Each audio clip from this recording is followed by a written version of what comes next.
باللہ من الشیطان الرجیم بسم اللہ الرحمن الرحیم الحمد للہ رب العالمین وصلی اللہ علی محمد وآلہ الطاہرین اللہم صلی علی محمد وآلہ محمد۔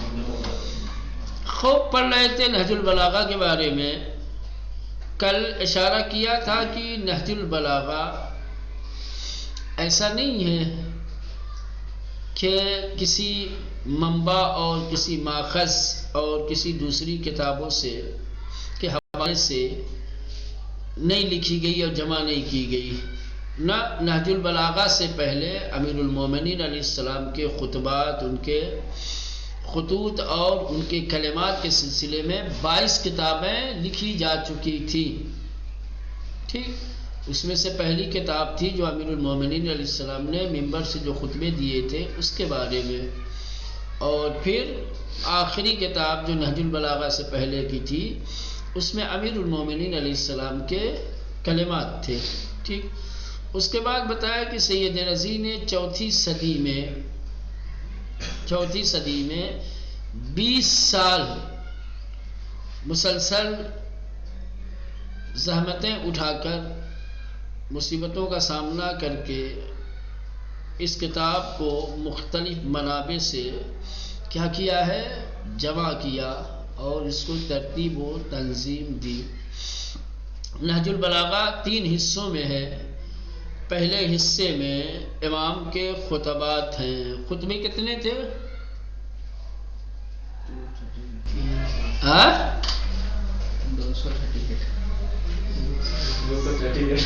کتنے تھے؟ 238۔ ٹھیک، خطوط کتنے تھے؟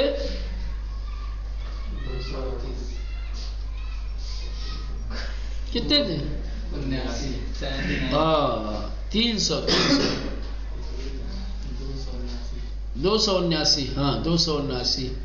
اور کلمات قصار کتنے تھے؟ 480 کلمات قصار تھے۔ 80۔ ہاں نامہ اتنا تھا 79۔ 238 خطبے۔ ٹھیک، ہاں کہا تھا کہ یہ لائن یاد کر لو، یہ ضرورت کی چیز ہے۔ ٹھیک، امام کے نہج البلاغہ میں جو خطبات ہیں وہ ہے کل 238۔ ٹھیک، 238 خطبے ہیں اور 200 کیا ہے 79 یعنی 79 279 خطوط ہیں، نامے ہیں۔ خالی 79 ہے؟ اچھا 200 زیادہ۔ استغفر اللہ 79، ہاں خالی 79 خطوط ہے اور 490 کہ 80 480 کیا ہے کلمات قصار ہے۔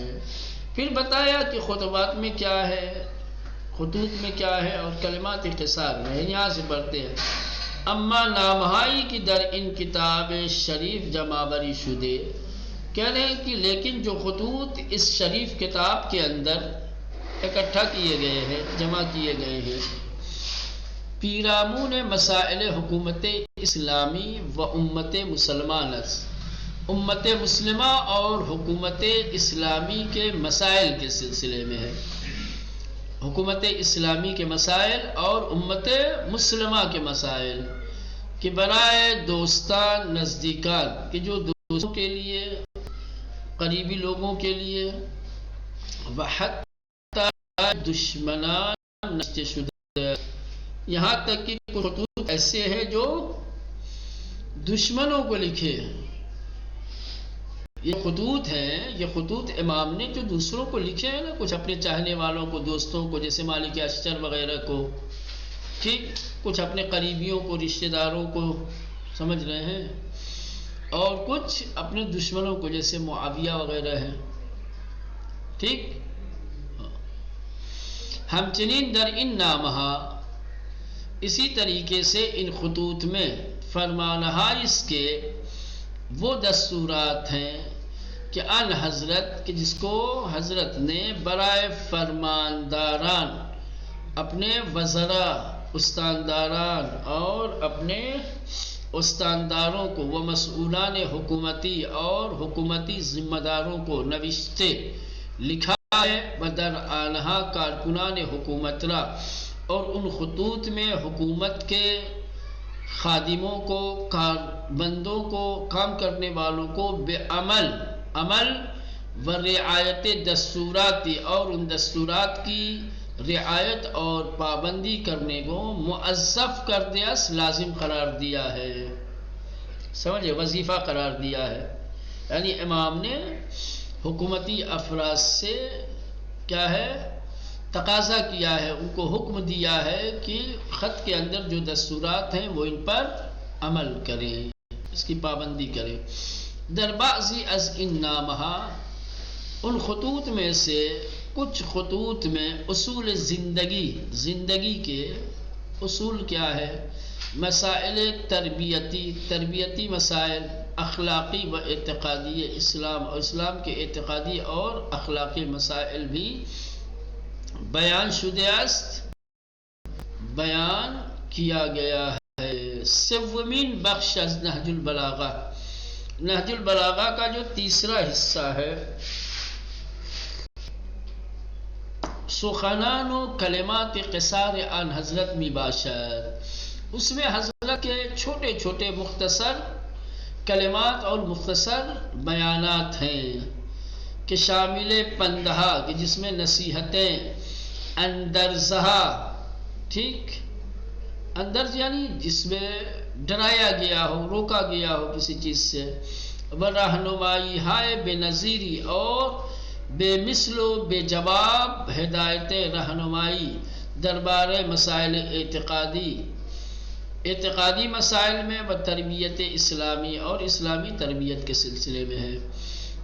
ادھر سے چلے اسلامی تربیت اور اسلامی اعتقادی مسائل کے بارے میں لاجواب اور بے نظیر ہدایتیں ہیں. ٹھیک لازم اس بدانیس کہ دوست و دشمن نہج البلاغہ پس از قرآن و گفتار پیغمبر اعظم اسلام عالی ترین رہنمائی انسان برائے زندگی پاک و سعادت آمیز دانستے اند.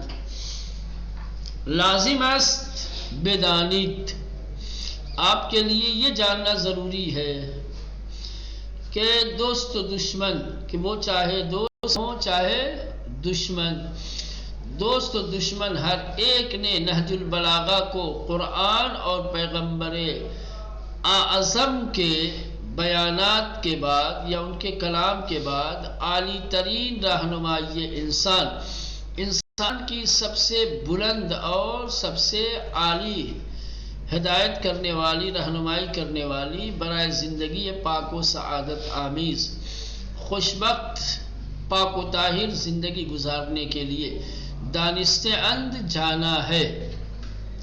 سمجھ رہے ہیں سعادت مند اور خوشبخت اور پاکیزہ زندگی گزارنے کے لیے سب سے بلند ہدایت کرنے والی رہنمائی کرنے والی کتاب نہج البلاغہ ہے. یہ دوست و دشمن کا کہنا ہے. ان کتاب شریف در زبان و ادبیات عرب بیمانند است کہنے کہ یہ شریف کتاب عربی ادبیات اور عرب زبان میں بے مانند است یعنی بے مثل و بے نظیر ہے.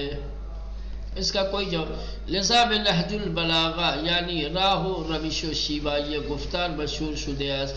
اسی وجہ سے چونکہ عربی زبان میں اور عربیات عرب میں اس کتاب کا کوئی جواب نہیں ہے اسی لیے اس کو نہج البلاغہ کہا گیا ہے. یعنی راہ و روش و شیوہ یہ گفتار گفتگو کرنے کا طریقہ گفتگو کرنے کے راہ و روش انداز یہ کہا گیا ہے. نہج یعنی طریقہ.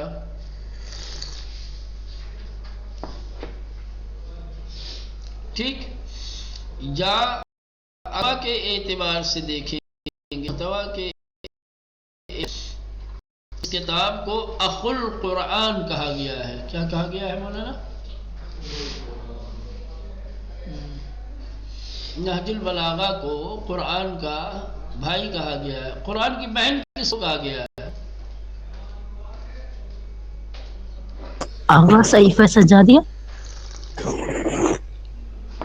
احسنت. ایک اور علی کی کتاب موجود ہے، پتہ ہے کس علی کی؟ ہاں چوتھے امام زین العابدین ہے. امام میں کتنے امام علی ہے؟ ذرا جوڑ لا انگلی پہ 12 اماموں میں سے کتنے امام ایسے جن کا نام علی ہے؟ ابھی آپ لوگوں کو یہ نہیں پتا؟ ماشاءاللہ. 4 اماموں کے نام علی ہیں. پہلے امام، چوتھے امام، 8ویں امام اور 10ویں امام. اور کون ہے بھائی؟ 10ویں امام علی نقی علیہ السلام. یا خدا ہے نا. علی ابن الحسین، ٹھیک، علی ابن موسیٰ ہے نا. ایک تو علی ابن ابی طالب، علی ابن الحسین، اور ایک علی ابن رضا، اور ایک علی ابن محمد. کتنے ہوئے؟ 4 اماموں کے نام علی ہیں. ان 4 میں سے کسی اور، ان 4 میں سے ٹھیک ہے کسی امام کی کوئی کتاب ہے؟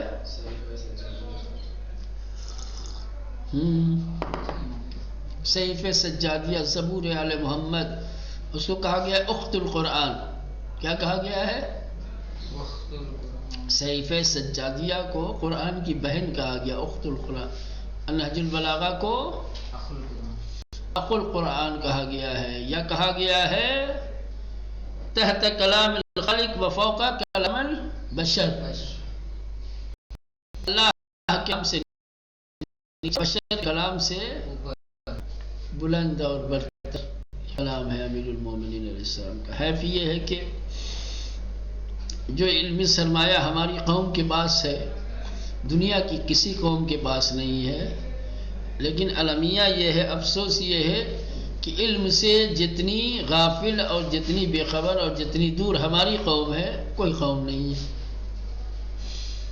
جن کے ہادیوں نے، رہبروں نے، جن کے اماموں نے سب سے زیادہ جس بات کی تاکید کی ہے وہ علم ہے.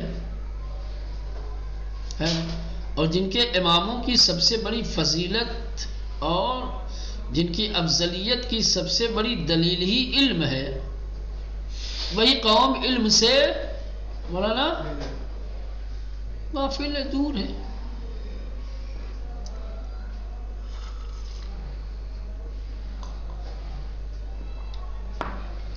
اچھا عجیب یہ ہے، چلو تاکیدات تو اپنی جگہ ہے، کم سے کم آدمی طبیعی اعتبار سے انسان کی طبیعت میں اور انسان کے مزاج میں یہ چیز ہے کہ خصوصاً عبادات میں آپ دیکھو نا، ہر چیز کے فضل کو، کمال کو دیکھ کے، اس کی ارزش کو دیکھ کے، اس کے اجر و ثواب کو دیکھ کر کے انسان اس کی طرف راغب ہوتا ہے نا.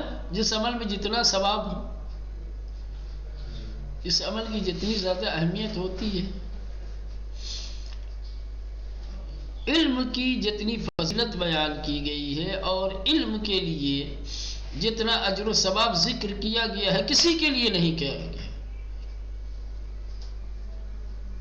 لیکن اس کے باوجود بھی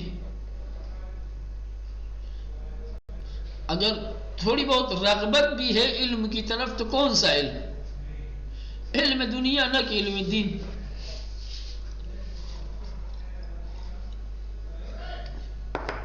کیونکہ وہ سمجھتے ہیں کہ آخرت تو ہماری ہے ہی، تو جو چیز ہماری ہو اس کے لیے کام کیا کرنا، جو چیز ہماری نہیں ہے اس کو اپنی بنایا جائے.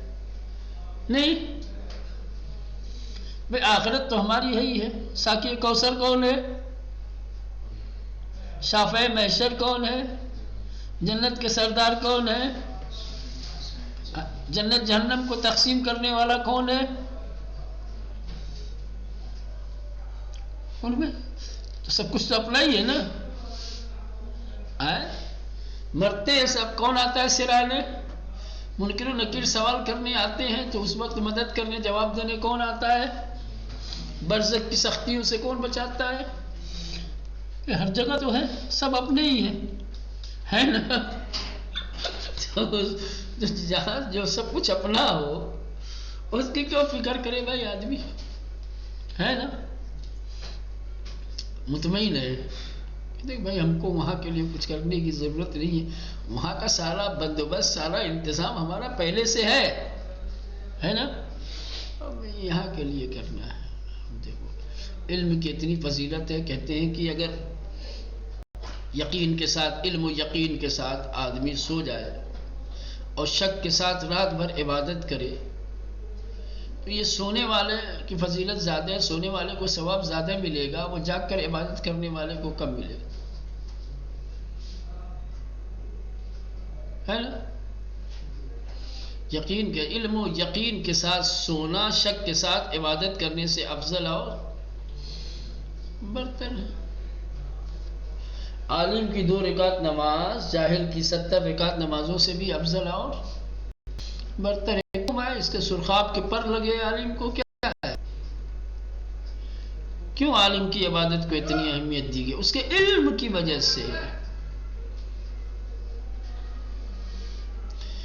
علم ارزش اور قیمت پیدا کرتا ہے، عبادتوں کو معتبر بناتا ہے، وزنی بناتا ہے۔ اس عبادت کی کوئی قدر و قیمت نہیں جو علم کے بغیر ہو، معرفت کے بغیر ہو۔ سمجھ رہے ہیں؟ طالب علم دیکھیں، ان کے لیے کسی چیز کے لیے نہیں کہا گیا ہے کہ فرشتے پر بچھاتے ہوں، نبی کے لیے نہیں کہا گیا، امام کے لیے نہیں کہا گیا، شہید کے لیے نہیں کہا گیا، ماں باپ کے لیے نہیں کہا گیا، استاد معلم کے لیے نہیں کہا گیا، کسی کے لیے نہیں کہا گیا کہ فرشتے پر بچھاتے ہو۔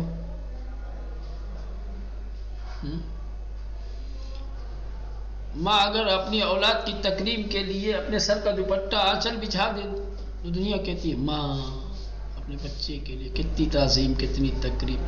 اور معصوم فرشتے پر بچھائے جس کے پیروں کے نیچے، تو اب ان کی منزلت کا، ان کے مقام کا اندازہ کون لگا سکتا ہے؟ شیطان کے پر پہ سوار ہو کر کے اڑنا پسند ہے، شیطان ان کے کندھے پہ بیٹھ کے سواری کرے ان کو پسند ہے، یہ آئے فرشتوں کے پروں پہ اپنا قدم رکھے، یہ ان کو منظور نہیں ہے۔ سمجھ رہے ہے نا؟ طالب علم کے لیے بتاؤ، جنگلوں کی، صحراؤں کی، دریاؤں کی مچھلیاں، پرندے چرند پرند حشرات، کیا کیا سب توبہ استغفار کرتے یا نہیں کرتے؟ اور کسی کے لیے کرتے؟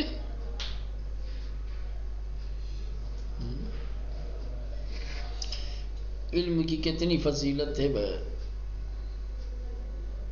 پورے باب ہیں، مستقل کتابیں ہیں اس کے سلسلے میں، کتاب الفضل والعلم، کتاب العقل والجہل، ہے نا؟